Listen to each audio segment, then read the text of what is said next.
ये कहानी एक ऐसे गांव की है जहां एक बहुत खौफनाक जंगल था। इस गांव में एक आदमी रहता था जो हर रोज जंगल जाता, लकड़ियां काट कर लकड़ियों को बीच कर अपने घर का गुजारा करता था। जब भी जिस रास्ते से जंगल जाता, उसी रास्ते में वह खौफ रख जंगल का हिस्सा भी था। इस खौफनाक जंगल के हिस्से में आज तक कोई नहीं गया था।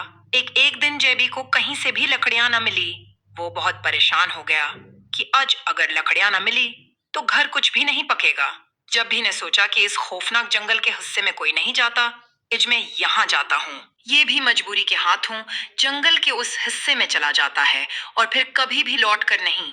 अतः जयबी की बेटी बहुत परेशान हो जाती है और गांव वाले उसे समझाते हैं कि अब वो कभी नहीं आएगा। लेकिन जब भी की बेटी को सुकून नहीं होता। लेकिन जेबी की बेटी बहुत परेशान होती है और अपने बाप को तलाश करने की कोशिश करती है। एक दिन जेबी की बेटी और खरगोश ने मशवरा किया कि हम जंगल के इस खौफनाक हिस्से में जाते हैं जहां हमारा बाप गया, और वो दोनों घर से रात को चल पड़ते हैं। खरगोश और दानो दोनों रात को जंगल की तरफ निकल पड़ते हैं। चलते चलते वो जंगल के एक ऐसे हिस्से में पहुंचते हैं जो बहुत ही अजीब सा नजर आता था। इस जंगल में हर दरख्त बहुत अजीब था।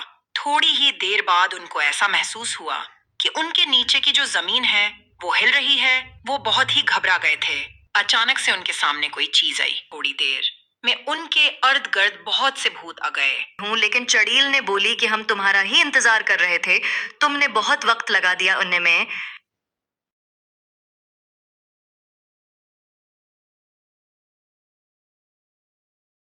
ये थी क्या वो क्या करे। दाना बोली कि मैं मेरे पापा इस जंगल में गम हो गए हैं। मैं उनको लेने आई हूँ।